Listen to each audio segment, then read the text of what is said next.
하겠습니다. 자, 소리나는 책방 배 작가의 미스테리 사롱 라이브. 오늘의 첫 번째 이야기 시작하겠습니다. 오늘의 첫 번째 이야기는 교실에서 보이는 어떤 불빛에 관한 이야기입니다. 자, 그럼 오늘의 첫 번째 이야기 시작합니다. 저는 중학교 때 새로 지어진 학교에 다니게 되었었는데요. 근데 희한하게도 교실에서 수업을 하다 보면 자꾸 제 눈에 이 불꽃 같은 게 보이는 거예요. 깜짝깜짝 놀랐었는데요. 근데 다른 친구들하고 담임 선생님은 그걸 못 보는 거였어요. 그래서 저만 이상한 취급을 받았어요. 근데 제 눈에 분명히 이렇게 화염 같은 그 불꽃이 자주 보였거든요. 그래서 눈에 이상이 있나? 라고 생각해서 병원에 가서 눈 검사까지 다 받았는데 아무 이상이 없었어요. 이상하다 생각하면서 가끔 보이는 그 불꽃을 안 보려고 노력을 했던 차였는데 한 번은 학교에서 이제 교내 캠핑을 하거든요. 운동장에서 이제 학생들이 텐트를 가져와서 캠핑을 하는 거죠. 그래서 그 교내 캠핑 이벤트에 참석을 하게 됐어요. 그런데 캠핑을 하다가 텐트 밖으로 나와서 우리 교실 쪽을 또 바라봤는데 거기서 또 불덩이 같은 게 확 일어나는 게 보이는 겁니다. 저도 모르게 소리를 지르고 말았어요. 그래서 뭐 본의 아니게 무리를 일으키게 됐고요. 친구들하고 선생님은 쟤 또 저러네 뭐 이런 느낌으로 저를 바라봤던 거죠. 그런데 그 다음 주에 우리 반에 있던 지효라는 친구가 있었는데 그 친구가 조용히 제게 와서 이런 말을 했습니다. 실은 나도 그 불꽃이 보여. 그런데 나한테는 그 불꽃 속에 들어있는 어떤 남자까지 보여. 이렇게 얘기를 하는 거예요. 그동안 지효는 숨기고 있다가 제 반응이 계속 격렬해지니까 와서 자기도 본다는 사실을 알린 거였습니다. 그래서 지효하고 저는 뭔가 이건 이상하다라고 생각을 하고 학교에 대한 자료를 인터넷에서도 찾아보고 또 우리 둘이서 무당까지 찾아갔습니다. 그 결과 우리는 한 가지 이상한 사실을 알게 되었죠. 그건 뭐냐 하면 우리 학교를 지을 때 큰 불이 났었고 지금의 우리 교실이 있었던 한 지점에서 일하시는 아저씨가 화재에 의해서 죽은 걸 알게 되었다는 거죠. 그걸 알게 되었어요. 그래서 지효하고 저는 굉장히 충격을 받았고 그래서 저희는 선생님과 아이들 몰래 그 얼굴도 모르는 돌아가신 그 아저씨를 위해서 제를 지내줬고요. 그 덕이 있었는지 그 후로 우리 두 사람에게는 다시는 그 불꽃, 그 화염이 보이지 않았습니다. 지금 생각해도 굉장히 기묘한 일이었죠. 오늘의 첫 번째 이야기, 기묘한 이야기였습니다. 네. 자, 그러면 오늘의 두 번째 이야기 가보도록 하겠습니다. 오늘의 두 번째 이야기도 기묘한 이야기입니다. 살짝 무섭기도 한 것 같아요. 저는 간호사입니다. 야간 근무를 할 때는 저녁 늦게 출근을 하는데요. 주로 버스를 이용해서 병원까지 가죠.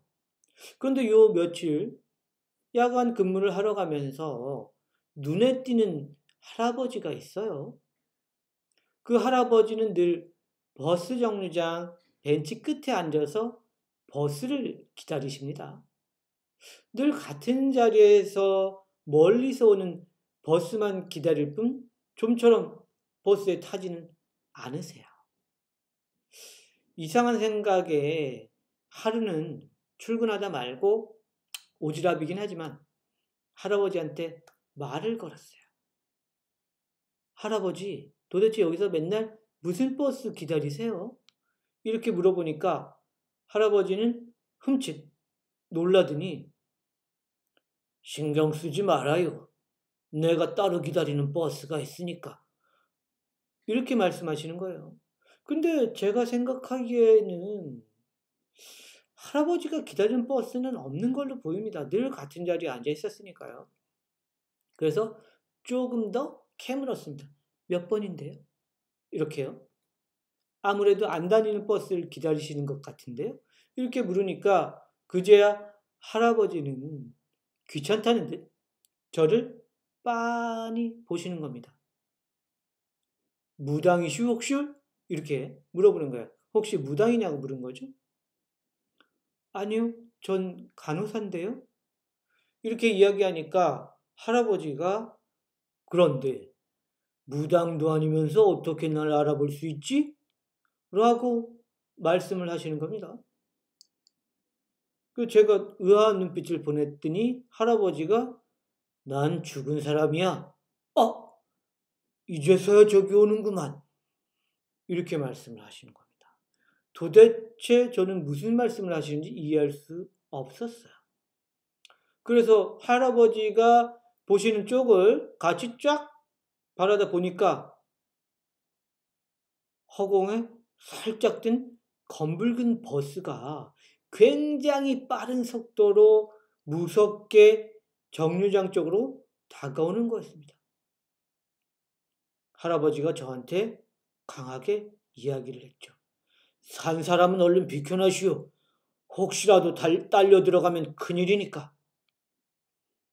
그렇게 해서 할아버지는 오히려 절 걱정하면서 저승행 버스에 올라탔습니다. 그 후로 저는 그 할아버지를 볼 수 없었고 그 버스도 더 이상 못 봤습니다. 물론 그 검붉은 디자인의 공중에서 뜨는 그 버스가 실제로 저승행인지는 모르겠으나 저는 감각적으로 그렇게 느꼈던 거죠. 그리고 지금까지도 그 버스 정류장의 할아버지는 저승행 버스를 기다리고 있었다고 생각하고 있습니다. 누구에게도 말할 수 없는 기이한 경험이었습니다. 오늘의 두 번째 이야기, 기묘한 이야기였습니다. 보도록 하겠습니다. 오늘의 세 번째 이야기는 도둑과 관련된 이야기입니다. 자, 세 번째 이야기 시작합니다. 도둑질로 먹고 사는 경호는요, 그날도 빈집에 들어가서 빈집털이를 하게 되었습니다. 경호가 막 그 집에서 웬만한 물건들을 다 털어서 밖으로 나오려는데 갑자기 웬 노인이 경호 앞에 턱 나타났습니다. 노인을 보니 한눈에 보기에도 좀 정신이 왔다 갔다 하시는 분 같아요. 네. 그런데 이분이 거기 사시는 노인 같은데 도둑인 걸 분명히 알 텐데 이런 말씀을 하시는 거예요.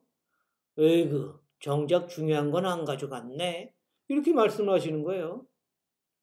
그러면서 노인은 경호의 손을 끌고 그 집의 지하로 가서 조그만 보석함 같은 거를 경호한테 건네는 겁니다. 이걸 가져가셔야지, 이렇게. 그래서 경호는 어이가 없었어요. 도둑질 경력 한 10여 년 만에 그런 경우는 이제 처음 겪은 거죠.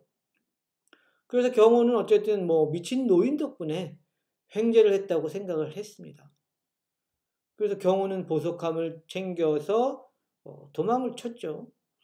그 다음에 집에 가서 보석함을 펼쳐서 자세히 보니 무척이나 값비싼 아름다운 보석들이 많이 있는 거였습니다. 오늘 뭐 현금에다 보석까지 횡재했다. 이런 느낌으로 그날을 즐기게 된 거죠. 그런데 밤이 돼서 경호가 잠을 청하려 하고 누웠는데 어디선가 검은 기운이 흘러나와서 경호의 몸을 감싸는 게 느껴졌습니다. 이번 먹잇감은 너로구나. 이런 소리가 들리는 것 같았어요. 한편 그 시간에 경호가 도둑질을 했던 집에서 그 오래 살았던 아까 그 노인은 그제야 한숨을 돌리게 되었습니다. 아이고, 이제야 그 지긋지긋한 악귀에서 풀려났구나. 실은 노인도 젊은 시절에 어떤 외딴 곳에서 그 보석함을 발견하고 자신의 집으로 들고 왔는데 결국 그 보석함에 들어있던 그 기이한 악귀가 노인의 가족들을 모두 먹어치우고 이제 노인만 남아있는 상태였던 거였어요. 그런데도 다행히도 도둑이 보석함을 좋다고 가져갔으니 노인은 목숨을 부지한 셈이 되었죠. 어쨌거나 이제 보석함에 들어있던 그 악기는 경호를 숙주 삼아 오랫동안 천천히 그의 정기를 빼내고 그를 죽여갈 겁니다. 오늘의 세 번째 이야기, 기묘한 이야기였습니다.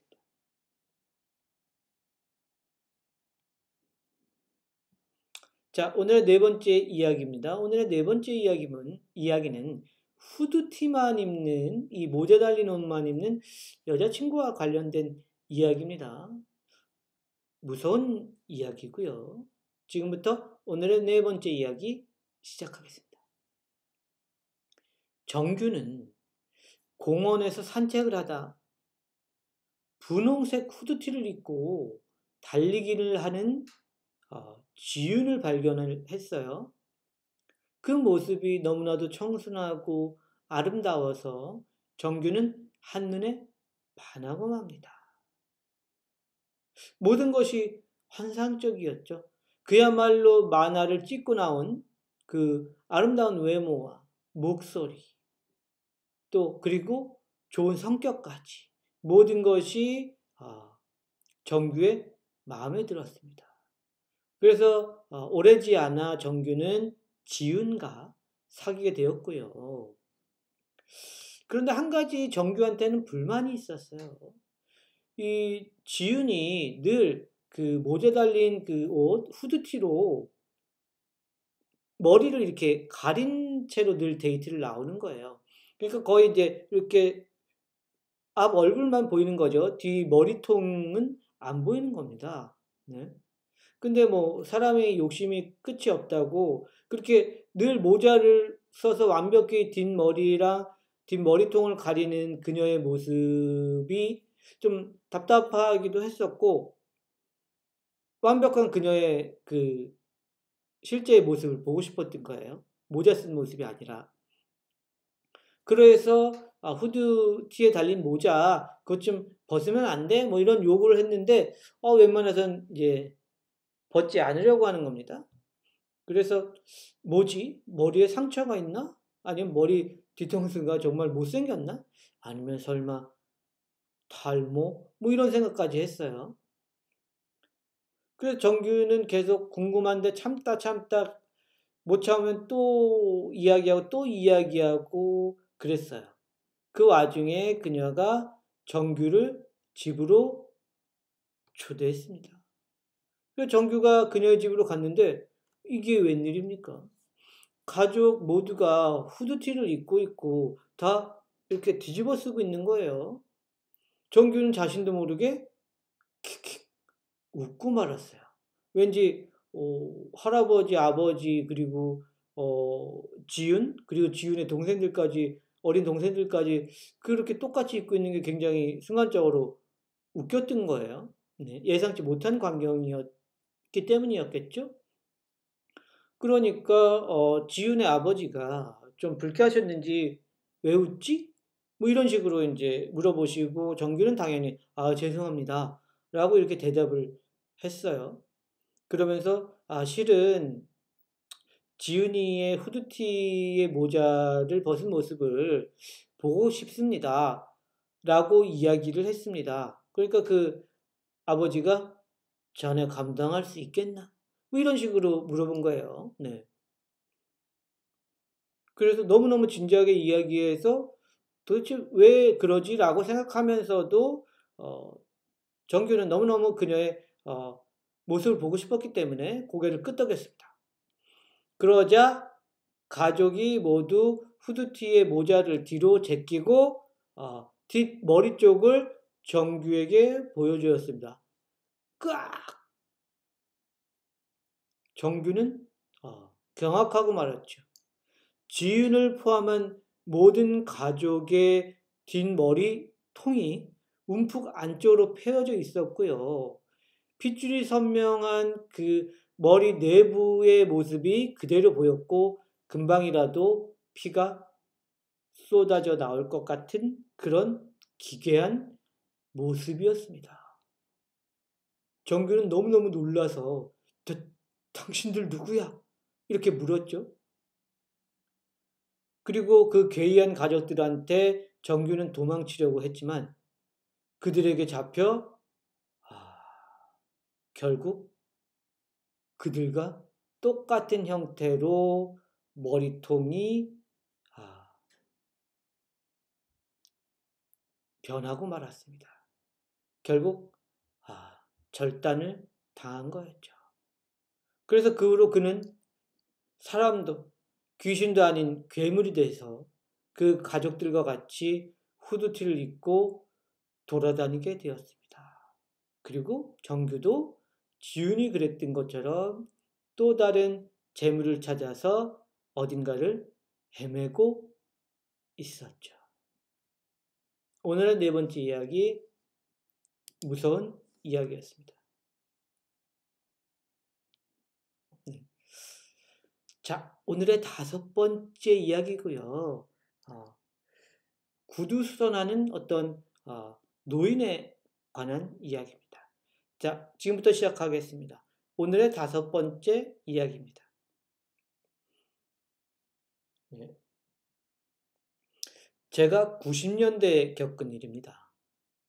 막 대학생이 돼서 지방에서 서울로 올라와서 자취를 할 때의 일이죠.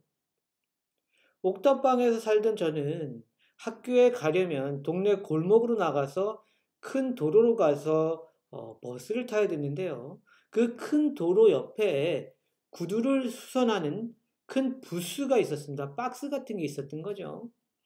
근데 거기 구두 수선 부스 앞에는 늘 한 노인분이 나와서 열심히 구두를 수선하고 계셨어요. 비가 오나 눈이 오나 한결같이 밖에 나와서 구두를 고치는 모습이 감동적이기까지 했죠. 비나 눈이 올 때는 안에서 하는 게 더 편하실 것 같은데도 그 개의치 않는 게 감동적이면서도 신기하기도 했어요. 그렇게 한 학기 동안 노인을 보면서 학교를 오가다가 여름방학에 이제 시골집으로 가서 지내고 다시 새 학기가 돼서 서울로 올라왔습니다. 그리고 또 다시 학교를 가는데 역시 그 구두를 수선하는 할아버지는 그대로였어요. 그래서 속으로 대단한 할아버지라고 생각을 하고 흐뭇한 미소로 지나치려는데 뭔가 그날따라 이상한 점이 발견되었습니다. 뭐지? 그 할아버지가 들고 있던 구두가 이상하다라는 것을 그때 느꼈습니다. 저 구두는 곰곰이 생각해 보니까 노인이 든 구두는 늘 같은 거였어요. 이거 뭐야? 반년 넘게 똑같은 구두를 고친다고? 저는 이상한 마음이 들어서 그 할아버지한테 바짝 다가갔어요. 그때 안에서 그 구두 수선 부스 안에서 어떤 아저씨가 밖으로 나왔습니다. 그도 안에서 구두 수선을 하고 있었는지 구두 수선용 끈을 들고 나왔습니다. 그리고 그 아저씨가 저를 이상한 눈으로 보고 무슨 일이냐고 묻는 거였어요. 그래서 이 할아버지 이야기를 했죠. 그랬더니 그 아저씨가 오히려 저를 이상한 눈으로 보는 겁니다.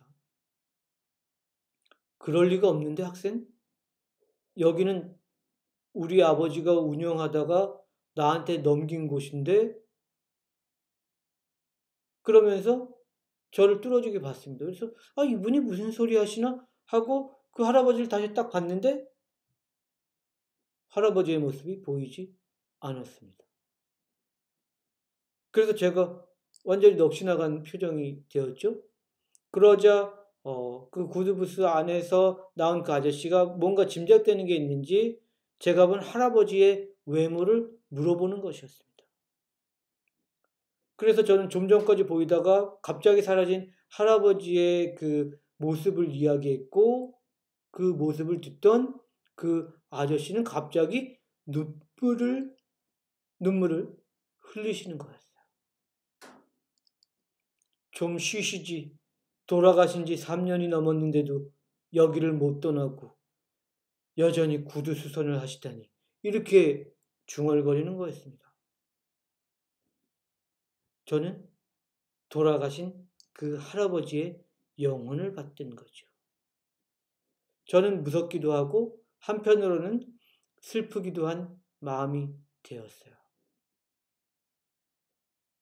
돌아가셔서도 쉬지 못하고 계속 같은 자리에서 구두수선을 하고 계셨구나. 하지만 어찌된 일인지 그 후로 제가 알아봐서 그랬을까요? 그 할아버지는 더 이상 보이지 않았습니다. 오늘의 5번째 이야기, 기묘한 이야기였습니다.